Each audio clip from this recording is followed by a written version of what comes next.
Assalamualaikum warahmatullahi wabarakatuh. Salam sejahtera, salam sehat untuk kita semua. Apa kabar teman-teman? Semoga Anda semua baik-baik saja bersama seluruh keluarga teman-teman.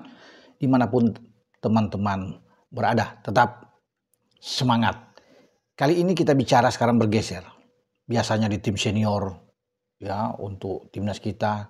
Bahkan juga sekarang sedang kita bicarakan tentunya tahu bersama dengan persiapan di tim Piala AFF ditangani oleh Gerald van den Borg untuk U23 yang nantinya akan berlangsung pada pertengahan Juli.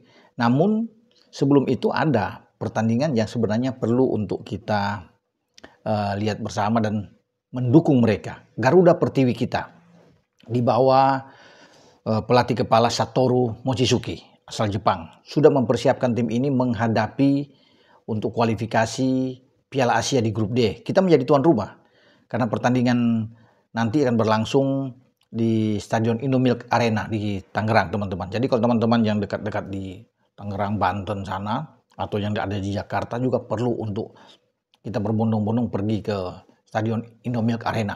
Karena di sana Claudio Schienemann dan kawan-kawan akan berlaga menghadapi 3 lawan di grup D, yaitu Kirgistan, Pakistan, dan Taiwan.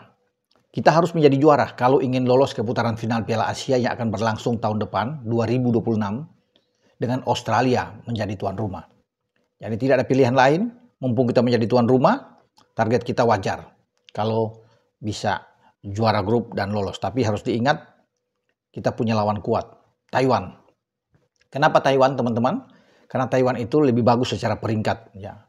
Peringkat FIFA-nya untuk tim putri per 12 Juni 2025 yang baru dikeluarkan ya dalam 1-2 minggu yang lalu itu Taiwan ada di posisi 42 dunia, kita di 95.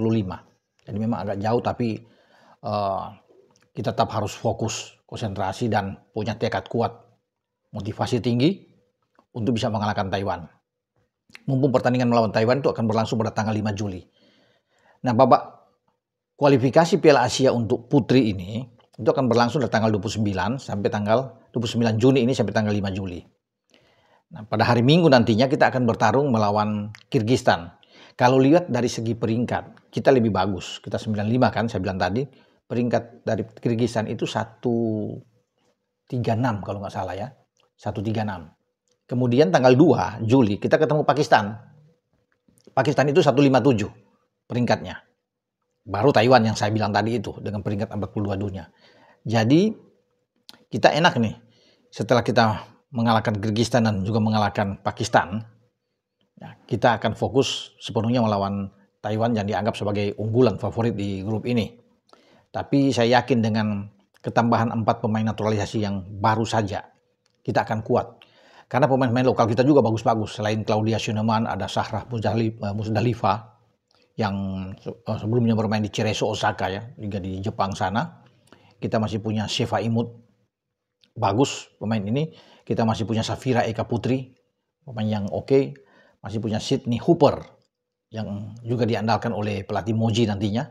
Nah, ditambah dengan 4 pemain yang baru saja naturalisasi, kita memang sangat kuat. Artinya sangat merata hampir di semua lini karena kan dari penjaga gawang belakang ke depan itu tengah depan itu semua akan terisi dengan pemain-pemain yang bagus ya, secara kualitas, dan ini yang membuat ada rasa percaya diri bagi Moji sebagai pelatih kepala untuk membawa tim ini terbang tinggi dan pasti bisa lolos ke putaran final Piala Asia di Australia.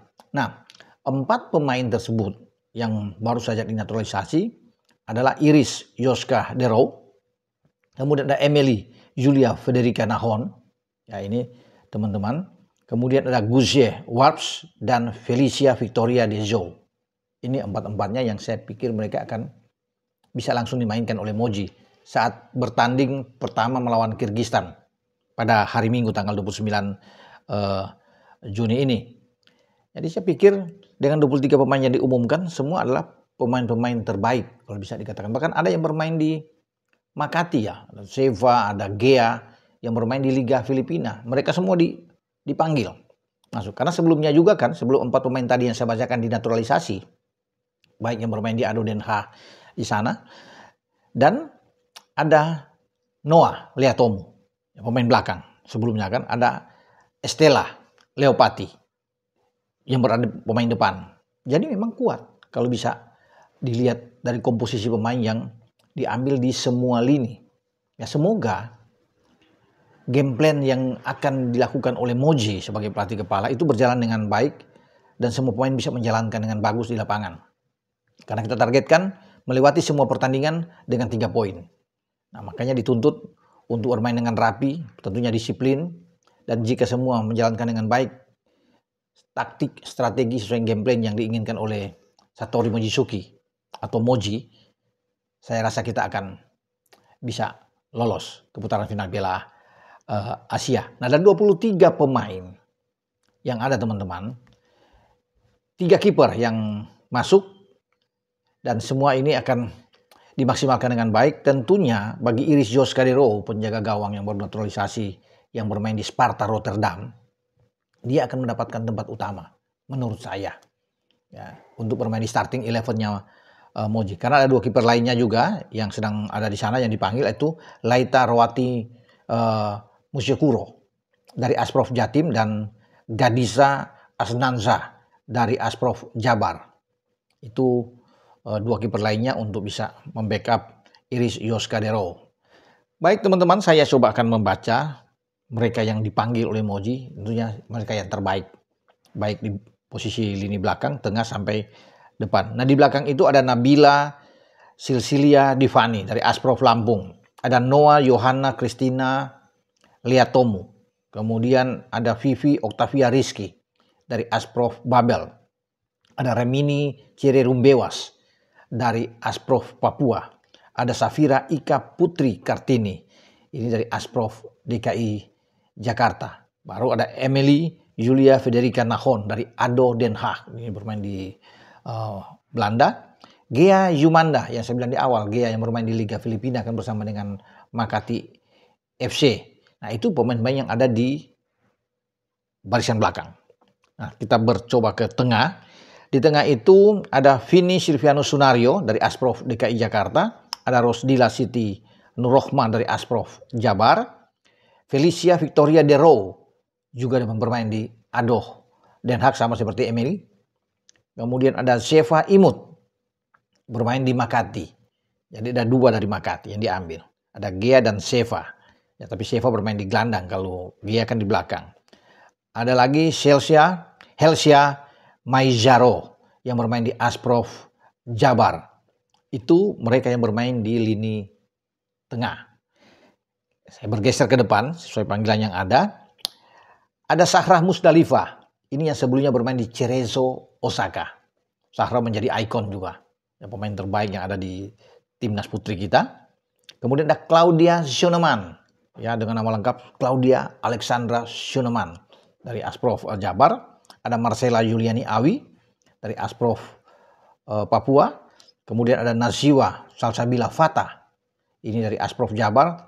Kemudian ada Estela Resuel Laupati dari SV Sulte Waregem, ini bisa bermain ya. Dan Sydney Hooper dari Tulsa FC juga akan ada di depan, dan saya pikir Sydney akan bermain juga lebih awal. Ada Isa Gusie Warps yang bermain di RKVV Rosendal, ya. Dan Reva Octaviani sebelah Asprof Jabar tadi, ya. Jadi itulah nama-nama pemain di lini depan timnas Garuda Pertiwi kita. Ya, semoga mereka bisa menampilkan permainan terbaik. Doa dari masyarakat Indonesia untuk mereka juga ini luar biasa akan mengalir, dan semua pemain termotivasi pasti untuk memberikan yang terbaik bagi Indonesia. Moji sendiri sebagai pelatih sangat percaya diri dengan tim yang dia panggil 23 pemain ini, karena ini yang terbaik di belakang, tengah sampai depan, bahkan dengan penjaga gawang. Ya, walaupun Taiwan sebagai tim terkuat, tetapi tetap harus fokus juga menghadapi Kyrgyzstan dan Pakistan. Pertandingan pertama sangat menentukan. Kalau kita bisa tampil bagus, hasilnya oke, baik, dan kita bisa menang telak, kan ini satu langkah awal yang bagus untuk menuju ke pertandingan kedua dan pertandingan ketiga melawan Pakistan dan terutama melawan Taiwan, dalam pertandingan yang saya pikir ini akan sangat menentukan ya untuk menghadapi Taiwan, tim yang sangat baik, tetapi juga kita punya tim yang bagus dengan ketambahan 4 pemain naturalisasi tadi saya bacakan, sehingga memang Thailand juga akan berhitung benar melawan Indonesia karena ini kita bermain di kandang. Makanya perlu dukungan dari teman-teman semua yang ada di Jakarta dan sekitarnya, apalagi yang ada di Tangerang ya, di Provinsi Banten sana, untuk memenuhi stadion Indomilk Arena. Sekarang tim sedang TC di Dewa United Arena. Persiapan yang ada di sana dan semoga persiapannya berjalan dengan bagus. Oke, sampai di sini saya Bung Ropan untuk berbicara dengan tim Garuda Pertiwi kita. Semoga lolos ke putaran final di Australia nantinya. Ciao.